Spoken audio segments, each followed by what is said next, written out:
इस ऐतिहासिक कार्यक्रम में उपस्थित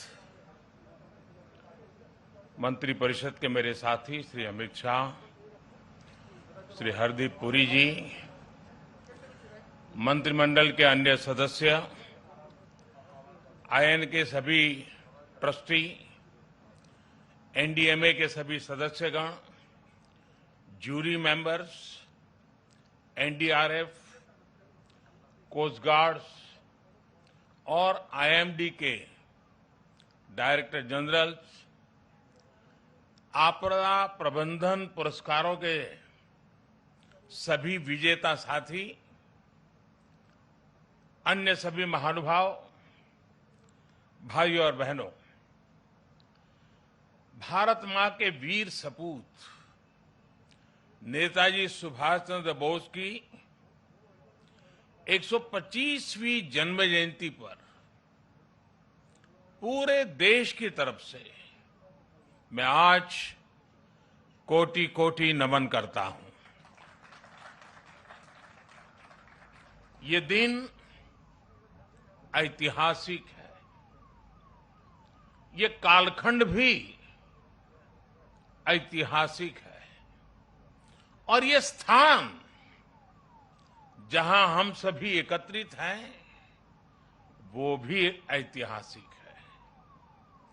भारत के लोकतंत्र की प्रतीक हमारी संसद पास में है। हमारी क्रियाशीलता और लोकनिष्ठा के प्रतीक अनेक भवन भी हमारे साथ पास में नजर आ रहे हैं। हमारे वीर शहीदों को समर्पित नेशनल वॉर मेमोरियल भी पास है। इन सब के आलोक में आज हम इंडिया गेट पर अमृत महोत्सव मना रहे हैं और नेताजी सुभाष चंद्र बोस को आदरपूर्वक श्रद्धांजलि दे रहे हैं। नेताजी सुभाष, जिन्होंने हमें स्वाधीन और संप्रभु भारत का विश्वास दिलाया था, जिन्होंने बड़े गर्व के साथ, बड़े आत्मविश्वास के साथ, बड़े साहस के साथ अंग्रेजी सत्ता के सामने कहा था, मैं स्वतंत्रता की भीख नहीं लूंगा, मैं स्वतंत्रता की भीख नहीं लूंगा, मैं इसे हासिल करूंगा। जिन्होंने भारत की धरती पर पहली आजाद सरकार को स्थापित किया था, हमारे उन नेताजी की भव्य प्रतिमा आज डिजिटल स्वरूप में इंडिया गेट के समीप स्थापित हो रही है। जल्द ही इस होलोग्राम प्रतिमा के स्थान पर ग्रेनाइट की विशाल प्रतिमा भी लगेगी।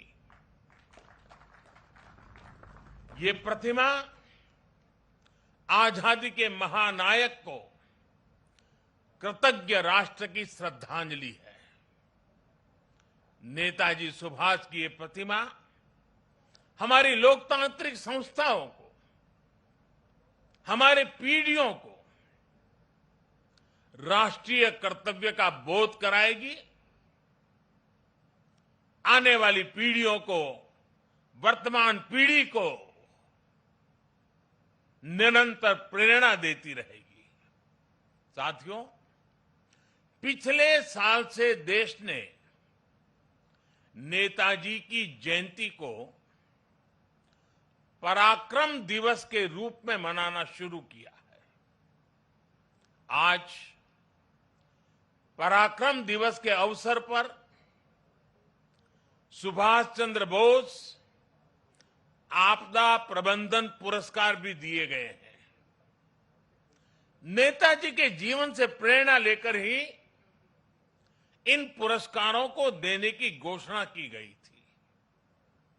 साल 2019 से 2022 तक उस समय के सभी विजेताओं, सभी व्यक्तियों, सभी संस्थाओं को जिन्हें आज सम्मान का अवसर मिला है, उन सबको भी मैं बहुत बहुत बधाई देता हूं।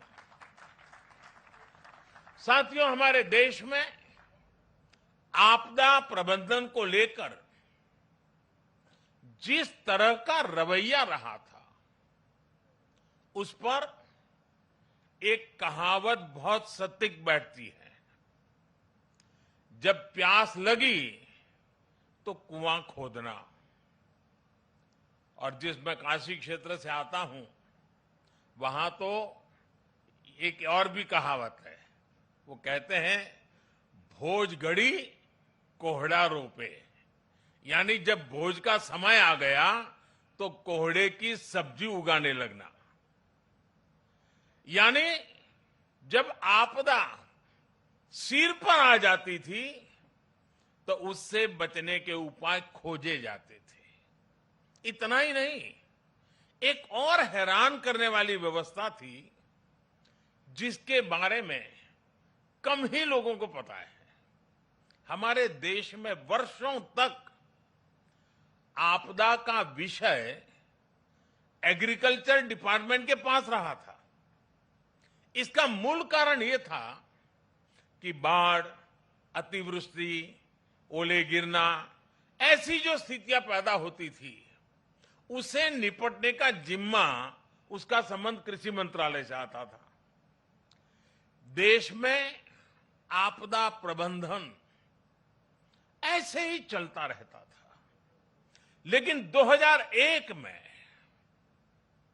गुजरात में भूकंप आने के बाद जो कुछ हुआ, देश को नए सिरे से सोचने के लिए मजबूर किया। और उसने आपदा प्रबंधन के मायने बदल दिए। हमने तमाम विभागों और मंत्रालयों को राहत और बचाव के काम में झोंक दिया। उस समय के जो अनुभव थे, उनसे सीखते हुए ही 2003 में Gujarat state disaster management act बनाया गया। आपदा से निपटने के लिए गुजरात इस तरह का कानून बनाने वाला देश का पहला राज्य बना। बाद में केंद्र सरकार ने गुजरात के कानून से सबक लेते हुए 2005 में पूरे देश के लिए ऐसा ही डिजास्टर मैनेजमेंट एक्ट बनाया। इस कानून के बाद ही नेशनल डिजास्टर मैनेजमेंट अथॉरिटी, उसके गठन का रास्ता साफ हुआ। इसी कानून ने कोरोना के खिलाफ लड़ाई में भी देश की बहुत मदद की। साथियों, डिजास्टर मैनेजमेंट को प्रभावी बनाने के लिए 2014 के बाद से हमारे सरकार ने राष्ट्रीय स्तर पर चौतरफा काम किया है। हमने रिलीफ, रेस्क्यू, रिहेबिलिटेशन, उस पर जोर देने के साथ साथ ही रिफॉर्म पर भी बल दिया है। हमने एनडीआरएफ को मजबूत किया, उसका आधुनिकीकरण किया, देश भर में उसका विस्तार किया। स्पेस टेक्नोलॉजी से लेकर प्लानिंग और मैनेजमेंट तक बेस्ट पॉसिबल प्रैक्टिसेस को अपनाया। हमारे एनडीआरएफ के साथ ही सभी राज्यों के एसडीआरएफ्स और सुरक्षा बलों के जवान अपनी जान की बाजी लगाकर एक एक जीवन को बचाते हैं। इसलिए आज ये पल इस प्रकार से जान की बाजी लगाने वाले, औरों की जिंदगी बचाने के लिए खुद की जिंदगी का दांव लगाने वाले, चाहे वो एनडीआरएफ के लोग हो, चाहे एसडीआरएफ के लोग हो, हमारे सुरक्षा बलों के साथी हो, ये सब के सब उनके प्रति आज आभार व्यक्त करने का, उनको सैल्यूट करने का ये वक्त है। साथियों, अगर हम अपनी व्यवस्थाओं को मजबूत करते चलें तो आपदा से निपटने की क्षमता दिनों दिन बढ़ती चली जाती है। मैं इसी कोरोना काल के 1-2 वर्ष की बात करूं तो इस महामारी के बीच भी देश के सामने नई आपदाएं आकर खड़ी हो गई। एक तरफ कोरोना से तो लड़ाई लड़ी रहे थे, अनेक जगहों पर भूकंप आए, कितने ही क्षेत्रों में बाढ़ आई, उड़ीसा, पश्चिम बंगाल समेत पूर्वी तटों पर साइक्लोन आए, गोवा, महाराष्ट्र, गुजरात, पश्चिमी तटों पर भी साइक्लोन आए। पहले एक एक साइक्लोन में सैकड़ों लोगों की मृत्यु हो जाती थी, लेकिन इस बार ऐसा नहीं हुआ। देश ने हर चुनौती का जवाब एक नई ताकत से दिया।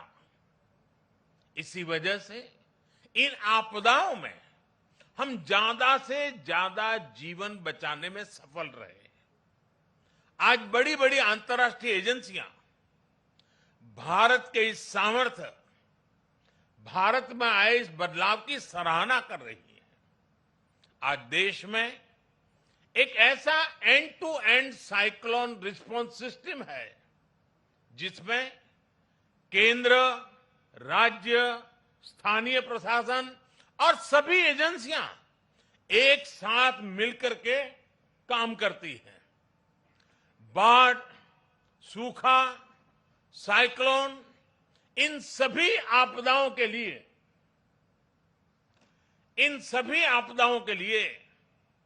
वार्निंग सिस्टम में सुधार किया गया है। डिजास्टर रिस्क एनालिसिस के लिए एडवांस टूल्स बनाए गए हैं। राज्यों की मदद से अलग अलग क्षेत्रों के लिए डिजास्टर रिस्क मैप्स बनाए गए हैं।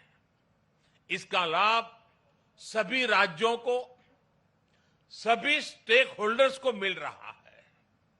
और सबसे महत्वपूर्ण, डिजास्टर मैनेजमेंट, आपदा प्रबंधन आज देश में जन भागीदारी और जन विश्वास का विषय बन गया है। मुझे बताया गया है कि एनडीएमए की आपदा मित्र जैसी स्कीम से युवा आगे आ रहे हैं, आपदा मित्र के रूप में जिम्मेवारियां उठा रहे हैं, यानी जन भागीदारी बढ़ रही है। कहीं कोई आपदा आती है तो लोग विक्टिम नहीं रहते, वो वॉलेंटियर्स बनकर आपदा का मुकाबला करते हैं। यानी आपदा प्रबंधन अब एक सरकारी काम भर नहीं है, बल्कि ये सबका प्रयास का एक मॉडल बन गया है। और साथियों, जब मैं सबका प्रयास की बात करता हूं तो इसमें हर क्षेत्र में हो रहा है प्रयास, एक होलिस्टिक अप्रोच भी शामिल है। आपदा प्रबंधन को प्राथमिकता देते हुए हमने अपने एजुकेशन सिस्टम में भी कई सारे बदलाव किए हैं। जो सिविल इंजीनियरिंग के कोर्सेज होते हैं, आर्किटेक्चर से जुड़े कोर्सेज होते हैं, उसके पाठ्यक्रम में डिजास्टर मैनेजमेंट से जोड़ा, इंफ्रास्ट्रक्चर की रचना कैसी हो उस विषयों को जोड़ना, ये सारे काम प्रयासरत है। सरकार ने डैम फेल्योर की स्थिति से निपटने के लिए डैम सेफ्टी कानून भी बनाया है। साथियों, दुनिया में जब भी कोई आपदा आती है तो इसमें लोगों की दुखद मृत्यु की चर्चा होती है कि इतने लोग मृत्यु हो गई, इतना ये हो गया, इतने लोगों को हटाया गया। आर्थिक नुकसान भी बहुत होता है, उसकी भी चर्चा की जाती है। लेकिन आपदा में जो इंफ्रास्ट्रक्चर का नुकसान होता है वो कल्पना से परे होता है। इसलिए ये बहुत आवश्यक है कि आज के समय में इंफ्रास्ट्रक्चर का निर्माण ऐसा हो जो आपदा में भी टिक सके, उसका सामना कर सके। भारत आज इस दिशा में भी तेजी से काम कर रहा है। जिन क्षेत्रों में भूकंप, बाढ़ या साइक्लोन का खतरा ज्यादा रहता है, वहां पर पीएम आवास योजना के तहत बन रहे घरों में भी इसका ध्यान रखा जाता है। उत्तराखंड में जो 4 धाम महापरियोजना का काम चल रहा है, उसमें भी आपदा प्रबंधन का ध्यान रखा गया है। उत्तर प्रदेश में जो नए एक्सप्रेस वे बन रहे हैं, उनमें भी आपदा प्रबंधन से जुड़ी बारीकियों को प्राथमिकता दी गई है। आपात स्थिति में एक्सप्रेस वे विमान उतरने के काम आ सके, इसका भी प्रावधान किया गया है। यही नए भारत का विजन है, नए भारत के सोचने का तरीका है। साथियों, डिजास्टर रेजिलिएंट इंफ्रास्ट्रक्चर की इसी सोच के साथ भारत ने दुनिया को भी एक बहुत बड़ी संस्था का विचार दिया है, उपहार दिया है। ये संस्था है CDRI, coalition for disaster resilient infrastructure. Bharat की इस पहल में ब्रिटेन हमारा प्रमुख साथी बना है और आज दुनिया के 35 देश इससे जुड़ चुके हैं। दुनिया के अलग अलग देशों के बीच में, सेनाओं के बीच में हमने ज्वाइंट मिलिट्री एक्सरसाइज बहुत देखी है, पुरानी परंपरा है, उसकी चर्चा भी होती है। लेकिन भारत ने पहली बार डिजास्टर मैनेजमेंट के लिए ज्वाइंट ड्रिल की परंपरा शुरू की है। कई देशों में मुश्किल समय में हमारी डिजास्टर मैनेजमेंट से जुड़ी एजेंसियों ने अपनी सेवाएं दी हैं, मानवता के प्रति अपने कर्तव्य का निर्वाह किया है। जब नेपाल में भूकंप आया, इतनी बड़ी तबाही मची, तो भारत एक मित्र देश के रूप में उस दुख को बांटने के लिए जरा भी देरी नहीं की थी। हमारे एनडीआरएफ के जवान वहां तुरंत पहुंच गए थे। डिजास्टर मैनेजमेंट का भारत का अनुभव सिर्फ हमारे लिए नहीं, बल्कि पूरी मानवता के लिए है।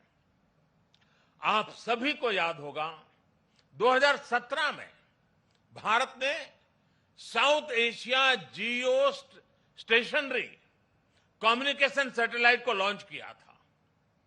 वेदर और कम्युनिकेशन के क्षेत्र में उसका लाभ हमारे दक्षिण एशिया के मित्र देश को मिल रहा है। साथियों, परिस्थितियां कैसी भी हो, अगर हम में हौसला है तो हम आपदा को भी अवसर में बदल सकते हैं। यही संदेश नेताजी ने हमें आजादी की लड़ाई के दौरान दिया था। नेताजी कहते थे, कभी भी स्वतंत्र भारत के सपने का विश्वास मत खोना। दुनिया की कोई ताकत नहीं है जो भारत को झकझोर सके। आज हमारे सामने आजाद भारत के सपनों को पूरा करने के लक्ष्य हैं। हमारे सामने आजादी के 100वें साल से पहले, 2047 के पहले नए भारत के निर्माण का लक्ष्य है। और नेताजी को देश पर जो विश्वास था, जो भाव नेताजी के दिल में उभरते थे, और उनके इन भावों के कारण मैं कह सकता हूं कि दुनिया की कोई ताकत नहीं है जो भारत को इस लक्ष्य तक पहुंचने से रोक सके। हमारी सफलताएं हमारी संकल्प शक्ति का सबूत है, लेकिन ये यात्रा अभी लंबी है। हमें अभी कई शिखर और पार करने हैं। इसके लिए जरूरी है हमें देश के इतिहास का हजारों सालों की यात्रा में इसे आकार देने वाले तप, त्याग और बलिदानों का बोध रहे।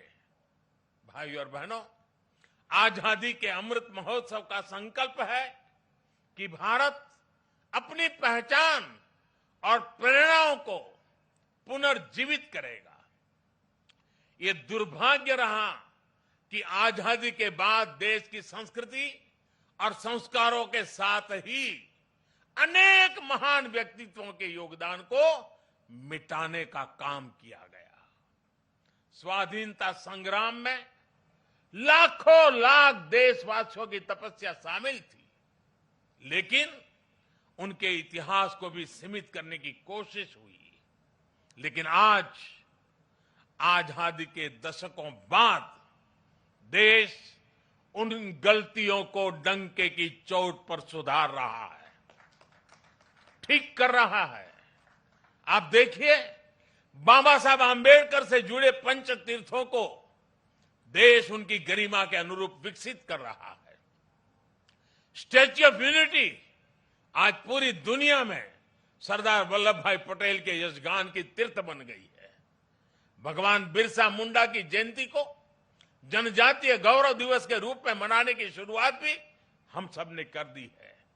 आदिवासी समाज के योगदान और इतिहास को सामने लाने के लिए अलग अलग राज्यों में आदिवासी म्यूजियम्स बनाए जा रहे हैं और नेताजी सुभाष चंद्र बोस के जीवन से जुड़ी हर विरासत को भी देश पूरे गौरव से संजो रहा है।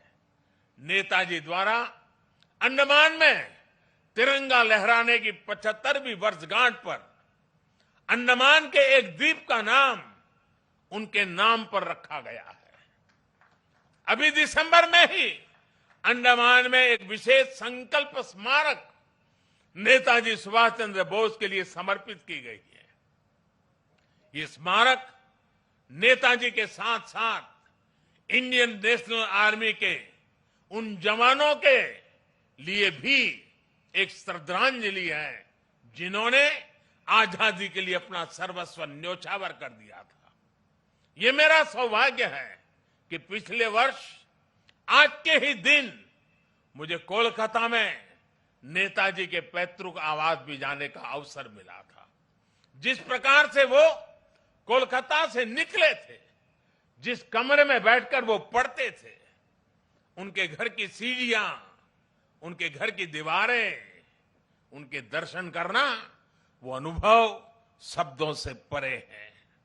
साथियों, मैं 21 अक्टूबर 2018 का वो दिन भी नहीं भूल सकता जब आजाद हिंद सरकार के 75 वर्ष हुए थे।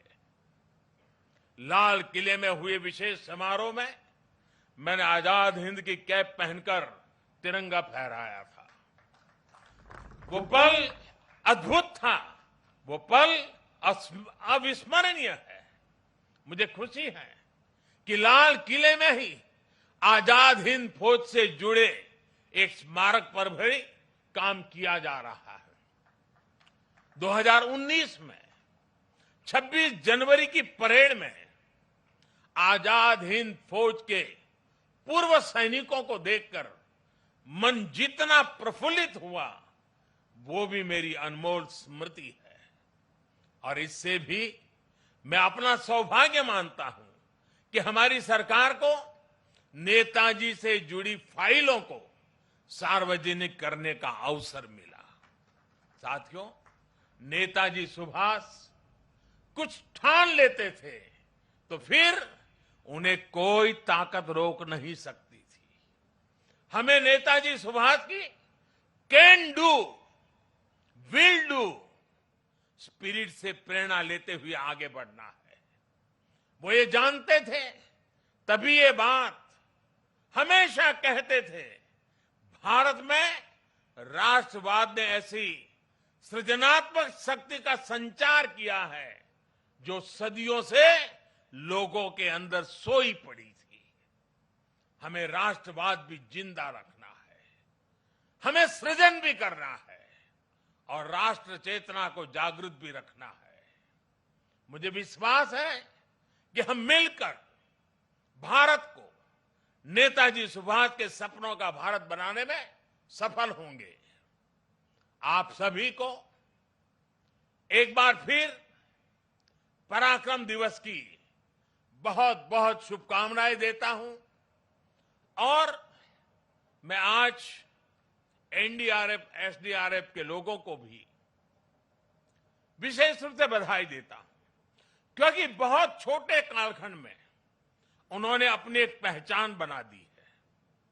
आज कहीं पर भी आपदा हो या आपदा के संबंधित संभावनाओं की खबरें हो, साइक्लोन जैसी, और जब एनडीआरएफ के जवान यूनिफॉर्म में दिखते हैं, सामान्य मानवी को एक भरोसा हो जाता है कि अब मदद पहुंच गई।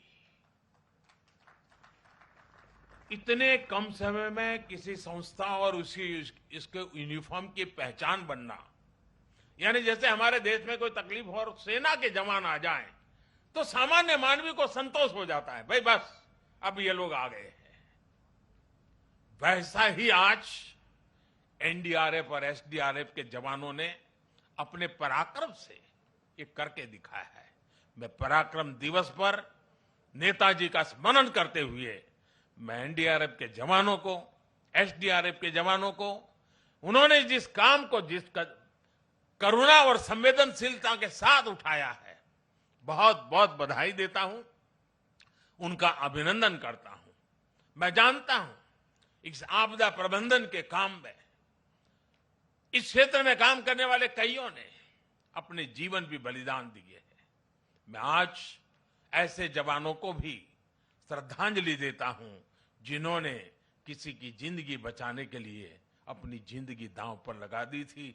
ऐसे सबको मैं आदरपूर्वक नमन करते हुए मैं आप सबको भी आज पराक्रम दिवस की अनेक अनेक शुभकामनाएं देते हुए मेरी वाणी को विराम देता हूं। बहुत बहुत धन्यवाद।